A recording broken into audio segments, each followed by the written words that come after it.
Hello children, this is doctor Rupali from doctor Raveena classes. और अपन transport in plants का ये last part करते हैं। और जैसे मैं कहती हूँ, हमेशा लास्ट वाला जो पार्ट होता है ना, वो सबसे इम्पॉर्टेंट होता है। उसमें से बहुत सारे क्वेश्चंस बनते हैं। सो वो क्या था, हमने शॉर्ट डिस्टेंसेस ट्रांसपोर्ट कर लिए हैं। अब प्लांट्स में बहुत हाइट वाली जो प्लांट्स, बड़े ट्रीज़ होते हैं, उनमें पानी कैसे ऊपर तक जाता होगा पत्तियों में, क्योंकि खाना तो पत्तियों में ही बनता है, फोटोसिंथेसिस लीव्स में होता है। तो उन इतनी हाइट तक 100 मीटर्स वाले ऊंचे ट्रीज में पानी कैसे जाता होगा, तो देखिए कैसे जाता है। So long distance transport of water, और वो आपको मालूम है that is through which tubes, xylem. लेकिन फंक्शन फिजियोलॉजिकल डिफ्यूजन से नहीं जा सकता, डिफ्यूजन से तो कई साल लगेंगे। तो कैसे जाता है, एक टिपिकल प्लांट सेल कितना 550 माइक्रोन मीटर, वो कितने टाइम लेता है पानी को चढ़ाने के, 2.5। कितना चढ़ता है, कितना टाइम लेता है, 2.5 सेकेंड। 50 माइक्रोन मीटर तक जाने के लिए वो कितना टाइम लेता है, 2.5। वाटर, मिनरल्स एंड फूड, तीनों ही इतनी हाइट पर पहुंचाए जाते हैं। और वो एक एक मॉलिक्यूल नहीं मूव करता, दे मूव बाय मास और बल्क फ्लो। और किसके रिजल्ट से, as a result of pressure diffusion. ठीक है, प्रेशर डिफरेंस, प्रेशर के डिफरेंस, नीचे का डिफरेंस और ऊपर जहाँ पहुँच रहा है वहाँ दोनों जगहों के डिफरेंस के कारण it can be achieve either bye positive hydrostatic pressure, जैसे कि गार्डन होज में पाइप से पानी डालते हैं अपन, कौन सा प्रेशर है, देखो नल चलाया तो इतना तेज प्रेशर होता है कि पानी पॉजिटिव हाइड्रोस्टैटिक प्रेशर से पाइप में आ जाता है। और बहुत इंपॉर्टेंट है नेगेटिव हाइड्रोस्टैटिक प्रेशर ग्रेडियंट। मैं पहले भी बता चुकी हूँ कि जैसे हाइट में जाइलम से पानी चढ़ता है पत्तियों तक, तो पत्तियों से, स्टोमेटा से जब पानी उड़ता है थ्रू ट्रांसपिरेशन, तो एक नेगेटिव प्रेशर जाइलम के वेसल्स और में ट्रेकेरी एलिमेंट्स में आ जाता है, और वो नेगेटिव प्रेशर से सक होता है पानी फ्रॉम रूट्स टू लीव्स। तो उसको suction through a straw, that is also an example of negative pressure. The bulk movement of substances through vascular bundle of plants, इसको क्या बोलते हैं, ट्रांसलोकेशन। एक साथ जब मूवमेंट होता है सब्सटेंसेस का। Xylem is associated with translocation of mainly, बहुत इंपॉर्टेंट है, water mainly, mineral salts, some organic nitrogen, and hormones. So xylem के थ्रू ये सब जाते हैं। Phloem translocates variety of organic, inorganic मैंने अंडरलाइन किया है, from leaves to other parts, may be root, may be stem, may be flower, कहीं पर भी जहाँ ज़रूरत है। हाउ प्लांट्स एब्जॉर्ब वाटर, इतना सारा पानी कैसे करेंगे, by root hairs from soil, यहाँ तक तो आपको मालूम है, water along with mineral solutes absorb होते हैं। एक बार रूट हेयर्स ने एब्जॉर्ब कर लिए, जैसे ये एक बार एब्जॉर्ब हो गए, तो they move in either by very important apoplast pathway और क्वेश्चन आ सकता है यहाँ से, सिम्प्लास्ट पाथवे। अब ये बहुत अच्छे से एनसीईआरटी का डायग्राम में समझो। ये देखो, सपोज यहाँ पर मैं इससे बताती हूँ मार्कर से, सपोज यहाँ पर है रूट हेयर का सेल, ठीक है, तो यहाँ से पानी एंटर हुआ, पानी रूट हेयर मतलब सेल से, एक्चुअल में वो भी एपिडर्मल ही होते, फिर पहुँचा एपिडर्मिस। तो सपोज पानी सेल वॉल से ही, मेम्ब्रेन के अंदर एंटर ही नहीं हो रहा है, ये देखिए थ्रू सेल वॉल जा रहा है, उसको बोलते हैं एपोप्लास्ट पाथवे। एपो मतलब अलग से, दूर, एपो यहाँ से जाएगा, यहाँ से सिर्फ थ्रू सेल वॉल ही जा रहा है, it is not entering the cytoplasm. अच्छा, एक तरीका ये। दूसरा तरीका, पानी crosses the cell wall, crosses the plasma membrane और साइटोप्लाज्म के अंदर से होता हुआ, और साइटोप्लाज्म में क्या होता है, स्ट्रीमिंग प्रोटोप्लाज्मिक स्ट्रीमिंग मूवमेंट होता है, उसके थ्रू भी, प्लस कुछ साइटोप्लाज्म में एनर्जी के थ्रू भी ये सब चीज़ें, और एक सेल से दूसरे सेल में जाने के लिए आपको मालूम है साइटोप्लाज्मिक कनेक्शंस होते हैं, उनको क्या बोलते हैं, आई रिटन हियर प्लाज्मोडेस्माटा। तो ये प्लाज्मोडेस्माटा से होते हुए साइटोप्लाज्म को क्रॉस करके मेम्ब्रेन को क्रॉस करके जाता है, इसको बोलते हैं सिम्प्लास्ट। ठीक है, so apoplast and symplast. Symplastic pathway देखो एडेड बाय साइटोप्लाज्म, किसकी हेल्प मिलती है, स्ट्रीमिंग। एग्जाम्पल किसमें देख सकते हैं आप, अगर आपको देखना है तो हाइड्रिला की लीफ में ये प्रोटोप्लाज्मिक स्ट्रीमिंग मूवमेंट आप बहुत अच्छे से देख सकते हैं। एपोप्लास्ट फास्ट होता है, क्यों फास्ट होता है एपोप्लास्ट, क्योंकि कहाँ से जा रहा है वो, cell wall through cell wall, तो हिंड्रेंसेस नहीं है, since there are no barriers. अगर साइटोप्लाज्म से उतर जाता तो बहुत सारे हिंड्रेंसेस होते।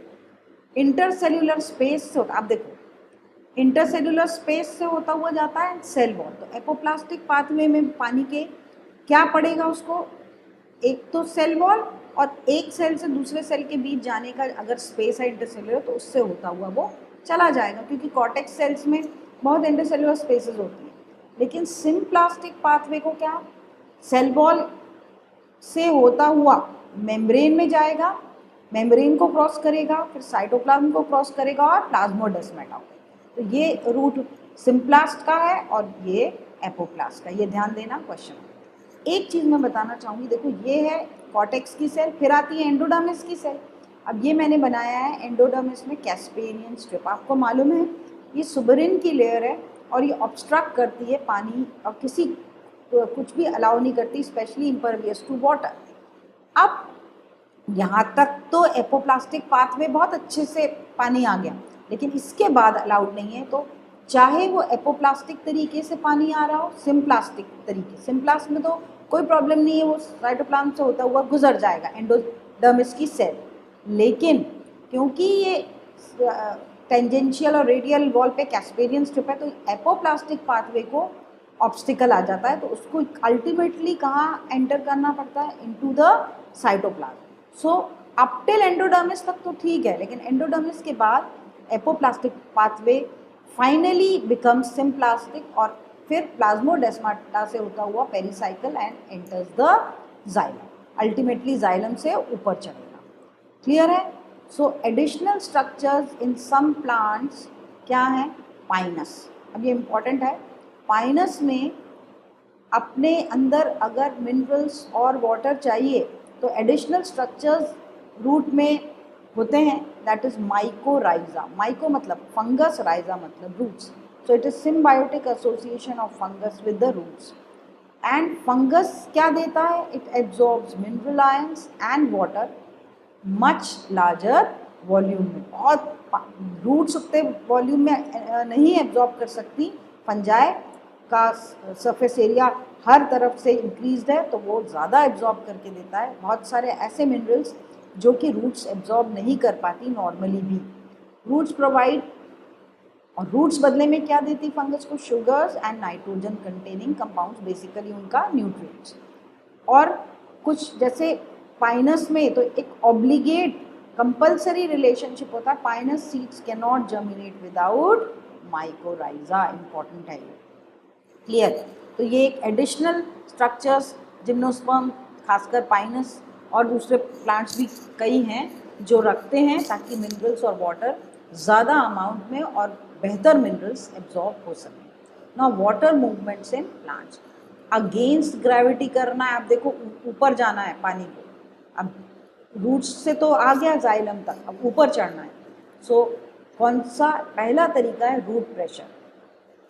अगर पॉजिटिव रूट प्रेशर है तो वाटर को कहाँ पुश करेगा, टू स्मॉल हाइट्स। देखा है, रूट प्रेशर टोटली रिस्पॉन्सिबल नहीं है बहुत हाइट वाले प्लांट्स में पानी चढ़ाने के लिए, बहुत छोटे हर्बेशियस प्लांट्स में ये काम आता है। रूट प्रेशर से पानी थोड़ी हाइट तक ऊपर चढ़ सकता है, और वो भी कब, इफेक्ट ऑफ रूट प्रेशर कब देखा गया, observe at night and early morning when evaporation is low. Obviously जब ट्रांसपिरेशन रेट लो है, स्टोमेटा जब से पानी नहीं उड़ रहा है तो पानी क्या होता है, जाइलम में बहुत सारा जमा होने लगता है, तो नीचे से प्रेशर लगता है, पॉजिटिव प्रेशर, और वो फिर सुबह सुबह ड्रॉप्स के फॉर्म में दिखाई देता है थ्रू स्पेशल पोर्स। ये मैं आपको मिनरल न्यूट्रिशन में पढ़ा है आपने, स्पेशल पोर्स यानी वेन एंडिंग्स पे होते हैं, और in few plants like garden nasturtium and colocasia, तो उनकी वेन एंडिंग्स पे आपको अर्ली मॉर्निंग ऐसे ड्रॉपलेट्स दिखते हैं। वो पोर्स होते हैं, लिक्विड के ड्रॉप्स होते हैं, वो पोर्स होते हैं हाइडाथोड्स, और इस फिनोमिना को बोलते हैं guttation. Will liquid, not water, it's minerals, everything liquid is oozes out in a form of drop. Okay, so that is guttation. It is effect of positive root pressure. Then very important, इतनी height पे अगर plants को long distance transport के लिए, तो main जो है water minerals के लिए ट्रांसपिरेशन पुल थ्योरी भी बोलते हैं, या फिर देखो कितने स्पीड से 15 मीटर्स पर आवर की स्पीड से पानी चढ़ता है और मिनरल्स जा सकते हैं। Cohesion tension transpiration pull model या थ्योरी बोलते हैं इसको। देखो less than 1% is used in photosynthesis, पानी कितना यूज होता है, लेस देन 1%, एंड ग्रोथ के लिए most is loss through stomata as transpiration, मतलब रूट्स अगर जितना भी पानी एब्जॉर्ब करते हैं 99% से ज़्यादा तो उड़ जाता है, बाकी का बचा फोटोसिंथेसिस और ग्रोथ में काम लाते हैं प्लांट्स। सो इसमें थोड़ा स्टोमेटा का डिटेल बताया है। डाइकॉट यानी डॉर्सी वेंट्रल लीफ जो होती है, उसके लोअर सरफेस पे स्टोमेटा होते हैं, उसको बोलते हैं हाइपोस्टोमैटिक। ठीक है, आइसोबायोलैटरल यानी मोनोकॉट की अगर लीफ है तो स्टोमेटा नंबर में इक्वल होते हैं दोनों अपर और लोअर एपिडर्मिस पे। और ट्रांसपिरेशन जो है बहुत इंपॉर्टेंट है, इज अफेक्टेड बाय, ऐसे क्वेश्चंस बहुत आते हैं, इससे ट्रांसपिरेशन को फ़र्क पड़ता है। ये जो evaporation of water vapour from stomata है, थ्रू स्टोमेटा है, टेम्परेचर से फ़र्क पड़ेगा, लाइट से फ़र्क पड़ेगा, कब कम ज़्यादा, ह्यूमिडिटी से फ़र्क पड़ता है, एटमॉस्फेरिक ह्यूमिडिटी कम ज़्यादा है तो विंड की स्पीड से फ़र्क पड़ता है, क्योंकि स्टोमेटा बंद हो जाते हैं। स्टोमेटा पे असर पड़ा तो ट्रांसपिरेशन पे असर पड़ेगा। Number and distribution of stomata, percentage of stomata open, water status of plant, canopy मतलब ऊपर कितना पत्तियों का कैनपी है, सब चीज़ से फ़र्क पड़ता है। या ऊपर अगर शेड है, नीचे लोअर प्लांट्स में, तो फ़र्क पड़ेगा क्या कितना पानी ट्रांसपायर हो रहा है। तो ये सब फैक्टर्स इम्पॉर्टेंट हैं। ठीक है, अब ये एक डायग्राम है जो एनसीईआरटी में दिया है, मैं आपको बताऊंगी कहाँ ध्यान देना। ये तो हो गए एपिडर्मल सेल्स, यहाँ पर हो गए सब्सिडायरी सेल्स, ये दोनों गार्ड सेल्स। और गार्ड सेल्स में देखिए आप, ये लाइनिंग दी हुई है दोनों तरफ, ये क्या है, बहुत इंपॉर्टेंट क्वेश्चन है। सेल्यूलोज के माइक्रोफाइब्रिल्स हैं और रेडियली बिछाए हुए हैं। उसका रीज़न ये लॉन्जिट्यूडनली नहीं होते, रेडियल होते हैं, क्योंकि ये ऐसे इनर वॉल, जो गार्ड सेल की इनर वॉल है, ये मैं बताती हूँ, इनर वॉल जो है वो थिक है, ये थिक है ये, और ये आउटर वॉल थिन है, और इनर वॉल थिक है और इलास्टिक है। तो जैसे ही इसमें पानी भरेगा, टर्गर प्रेशर बढ़ेगा, तो ये माइक्रोफाइब्रिल्स हेल्प करेंगी इनको खींचने में। तो ये ओपनिंग स्टोमा की खुलेगी, स्टोमेटल अपर्चर बड़ा होगा कि नहीं होगा, और फिर गैसेस का exchange plus water vapour evaporate हो सकता है। So thin wall outer, inner thick wall. ठीक है, गार्ड सेल्स बोलते हैं which are kidney shape. This is the stomatal apparatus पूरा। ओके, अब कोहिजन। कोहिजन क्या है? कोहिजन मतलब सेम टाइप के मॉलिक्यूल्स के बीच में एफिनिटी होना, तो mutual attraction between water molecules. और अडहेजन क्या है? वाटर मॉलिक्यूल्स प्लस जाइलम की जो वॉल है, दैट इज सेल्यूलोज, और दूसरे सब्सटेंसेस से अट्रैक्शन। जैसे polysaccharide is a different type of molecule than water. तो जाइलम, वेसल्स और ट्रैकीड्स की वॉल पे जो सब्सटेंसेस हैं वो पोलर हैं, और पोलर सरफेस कुछ भी सेल्यूलोज हो सकता है, उनसे अट्रैक्शन। ये दोनों अट्रैक्शन पानी की पूरी एक लंबी चेन को कायम रखते हैं, परसिस्टेंट रखते हैं, और ऊपर तक पानी एक फ्लो में चला जाता है।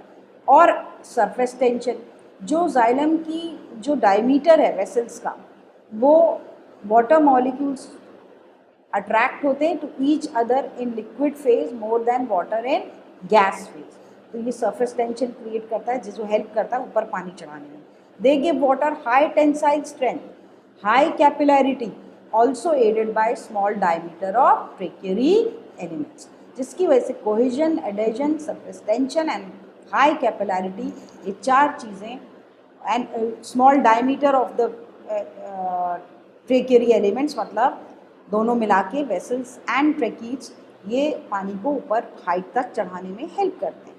अब in leaves water from xylem is pulled, in leaves water from xylem is pulled as a continuous line by evaporation of water from, जितना एवेपोरेशन स्टोमेटा से होता जाएगा कंटिन्यूसली वाटर ऊपर चढ़ता जाएगा। Force generated by transpiration can create pressure sufficient to lift water over 130 metres height पे। तो ये तो ऊंचे ऊंचे प्लांट्स की हाइट है, वहाँ तक पहुँच जाता है। इसी तरीके से प्लांट इतने लॉन्ग डिस्टेंस पे ट्रैवल करता है।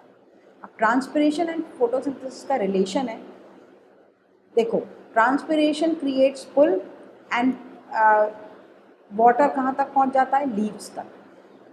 Then transports minerals from soil to upper parts, transpiration से पत्तियों में ठंडक आ जाती है क्योंकि पानी इवेपोरेट होता है, कितनी 10 to 15 डिग्री तक ठंडा रहता है। मेंटेन्स, ट्रांसपिरेशन से पत्तियों में पानी भरा रहता है, टर्जिड रहती है, shape and structure by cell turgidity. ये तो ट्रांसपिरेशन के फायदे, सिग्निफिकेंस है। Actively photosynthesising plants need water, आपको मालूम है क्या रिलेशनशिप है, जितना फोटोसिंथेसाइज करेंगे, आपको मालूम है फोटोसिंथेसिस में रॉ मटेरियल है कार्बन डाइऑक्साइड एंड वाटर, तो वाटर जितना मौजूद होगा पत्तियों में फोटोसिंथेसाइजिंग सेल्स में उतना बेहतर खाना बनेगा। ह्यूमिडिटी ऑफ रेन फॉरेस्ट, ये एक पॉइंट है, आ सकता है कि आप कभी भी किसी रेन फॉरेस्ट में जाएंगे आपको बहुत ह्यूमिड रहता है, वहाँ ऐसा चिपचिपापन रहेगा क्योंकि due to vast cycle of water. आपको पता है वाटर जो है वो यूज़ हुआ पत्तियों में, रूट्स ने एब्जॉर्ब किया, ट्रांसपिरेशन लीफ से हुआ, कुछ खाने में यूज़ हो गया बनाने में। तो जितना ट्रांसपिरेशन होता रहता है रेन फॉरेस्ट में, क्योंकि पानी बहुत है नीचे मिट्टी में, वो ट्रांसपायर होता है तो पूरा माहौल ह्यूमिड रहता है। So that is due to this cycle. Evolution of and even evolution of C4 plants, जिनके loses only half as much water as C3 plants from same amount of carbon dioxide. क्यों evolve हुए C4 plants, बाद में आए इस अर्थ पे, उन्होंने ये तरीका ढूंढ लिया कि C3 प्लांट्स को जितना पानी लगता है कार्बन डाइऑक्साइड को खाने में बदलने में, उससे कहीं कम पानी C4 प्लांट्स को लगता है। So this was the relationship between transpiration and photosynthesis. Now Uptake of mineral ions, carbon and oxygen is obtain from carbon dioxide from air, but remaining minerals कहाँ से आते हैं, सॉइल। और वाटर कैसा absorb होता है, वाटर के संग कुछ तो पैसिवली एब्जॉर्ब हो जाते हैं, लेकिन कुछ मिनरल्स हैं, but other minerals because of present as charge ions, उसका रीज़न ये concentration is in soil is usually low. तो आपको मालूम है डिफ्यूजन और ये सब नहीं हो सकता, लो से हाई उल्टा हो जाएगा, तो वो एक्टिवली एब्जॉर्ब होते हैं। So therefore they are absorb by the roots actively, ठीक है, they enter the roots actively क्योंकि they are in form of ions, और आयंस के फॉर्म में लो सॉइल में कंसंट्रेशन लो होता है। Ions are absorb both by passive and active transport. Endodermal cells, अब ये मैंने स्टार बनाया है, endodermal cells have many transport proteins, मतलब एंडोडर्मल सेल्स के जो मेम्ब्रेन है उसमें बहुत सारे ट्रांसपोर्ट प्रोटीन्स होते हैं, मतलब carrier proteins. In plasma membrane उसके वो चेक पॉइंट होते हैं, वो let some solutes to cross, कुछ सोल्यूट्स को तो क्रॉस करने देते हैं, और इसलिए उनको क्या कंट्रोल पॉइंट्स बोला जाता है। एंडोडर्मिस की मेम्ब्रेन पे जो प्रोटीन्स हैं वो कंट्रोल पॉइंट की तरह एक्ट करते हैं, क्योंकि वो चुन चुन करके सोल्यूट्स अंदर भेजते हैं ताकि वो वाटर के संग ऊपर जाइलम में जा सके। बिकॉज सुबरिन, आपको मालूम है एंडोडर्मिस पे सुबरिन की कैस्पेरियन स्ट्रिप है, able to actively transport ion in one direction. इसी सुबरिन की वजह से एक ही डायरेक्शन में एक्टिव तरीके से एनर्जी की मदद से आयंस ट्रांसपोर्ट होते हैं. Now mineral is required mainly by growing region. अब पहले मैं पढ़ लूँ. Translocation of mineral from stem to all parts of the plants होते हैं थ्रू ट्रांसपिरेशन. अब कहाँ कहाँ लगते हैं? एपिकल रीजन, क्योंकि वहाँ पर मेरिस्टेमेटिक है. लैटरल मेरिस्टेम, डिवाइडिंग सेल्स को तो लगता ही लगता है ना. Young leaves, developing flower, fruit, सब जगह. All seeds and storage organ. ध्यान रखना, ये एनसीईआरटी के टिपिकल वर्ड्स हैं. सब पे क्वेश्चन बनता है कि कहाँ कहाँ रिक्वायरमेंट है स्टोरेज ऑर्गन में, वो देखना. अब मैं ट्रांसलोकेशन ऑफ, ये तो मिनरल आयन हो गया. Now unloading occurs at the fine when endings. In mineral ion की अनलोडिंग कहाँ होती है? फाइन वेन एंडिंग्स पे. किस तरीके से? Through diffusion and uptake by active transport by the cells. मतलब एक तो अनलोडिंग वेन से डिफ्यूजन के थ्रू हो जाएगी, और एक रीज़न और, जहाँ पर अनलोडिंग हो रही है वो सेल्स भी एक्टिवली इन आयंस को ले लेते हैं. अब बहुत इंपॉर्टेंट क्वेश्चन फंस सकता है, रीमोबलाइज फ्रॉम ओल्डर. कुछ मिनरल आयंस जब पत्तियां पीली पड़ने लगती हैं, जब पतझड़ आता है, तो कुछ इंपॉर्टेंट आयंस जो हैं वो उन पत्तियों के झड़ने से पहले यंग लीव्स में मोबलाइज कर दिए जाते हैं. कौन से हैं? बहुत important, phosphorus, sulphur, nitrogen and potassium. ध्यान रखना, प्लांट सेल वॉल या सेल के स्ट्रक्चर में हेल्प करने वाले एलिमेंट्स, स्ट्रक्चरल कंपोनेंट्स कौन से?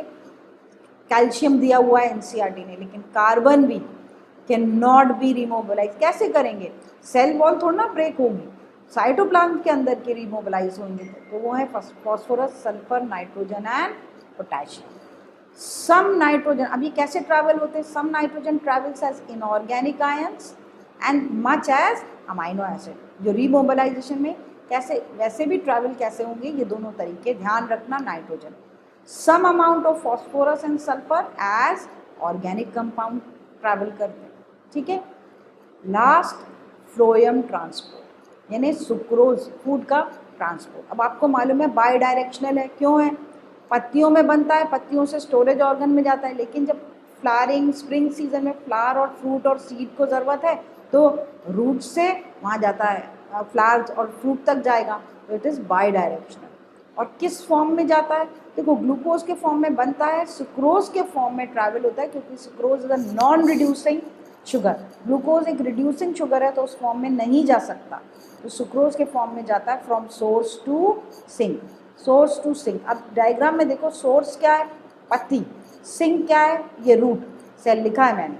सो बल्क में जाता है वाटर, अदर शुगर, हॉर्मोन्स, क्या क्या, वाटर, शुगर, सिर्फ सुक्रोज ही नहीं, दूसरी शुगर्स भी, हॉर्मोन्स एंड अमाइनो एसिड, सब ऐसे ही बल्क में ट्रैवल करते हैं थ्रू फ्लोएम.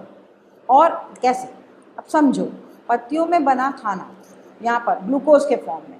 ग्लूकोज के फॉर्म में आपको पता है फ्लोएम पेरेन्काइमा सेल है. ये क्या है? कंपेनियन सेल्स हैं. तो ये फ्लोएम पेरेन्काइमा में ग्लूकोज जो है, it is turned into sucrose. Sucrose के फॉर्म में ट्रैवल होता है. अब ये सुक्रोज की लोडिंग फ्लोएम में, फ्लोएम मतलब सीव ट्यूब्स में, कंपेनियन सेल से सीव ट्यूब में जब जाएंगे तो एटीपी लगता है. Companion cell is a living cell, तो इसका एटीपी की मदद से लोडिंग होगी. ध्यान रखना, फ्लोएम में ट्रांसलोकेशन में लोडिंग अनलोडिंग दोनों ही एनर्जी की मदद से होते हैं. सो एटीपी की मदद से सब सुक्रोज लोड हुआ. अब जैसे ही सुक्रोज यहाँ आया, आप यहाँ का फ्लोएम सीव का ऑस्मोटिक प्रेशर बढ़ जाएगा कि नहीं बढ़ जाएगा? बहुत सारा सुक्रोज आ गया, तो साइड से जाइलम से पानी यहाँ पर आ जाएगा. यू नो, डिफ्यूजन से, फ्रॉम जहाँ ज़्यादा है यहाँ का पानी का पोटेंशियल ज़्यादा है और यहाँ का कम है, वाटर पोटेंशियल यहाँ का ज़्यादा है यहाँ कम है, तो यहाँ आ जाएगा. जैसे ही यहाँ आएगा तो बल्क में एक बहाव बन जाएगा और फ्लो करेगा टुवर्ड्स कौन से पार्ट्स में प्लांट के? जहाँ पर कम है, सिंक की तरफ. जैसे ही सिंक के पास आता है, सपोज रूट की सेल, तो अगेन एटीपी की मदद से ये रूट की सेल सुक्रोज को ले लेंगी और स्टार्च में कन्वर्ट कर देंगी. स्टार्च जो है वो भी, उसमें कुछ भी चीज़ सॉल्युबल नहीं है, तो स्टार्च की वजह से यहाँ का ऑस्मोटिक प्रेशर कम हो जाएगा. सिंक के पास की फ्लोएम की सीव ट्यूब्स का। जैसे ही ऑस्मोटिक प्रेशर कम हुआ, पानी वहाँ से वापस जाइलम में चला जाएगा। तो इस तरीके से from source to sink travel होता है। This is munch mass flow hypothesis, बहुत इंपॉर्टेंट है और क्वेश्चन आ सकता है।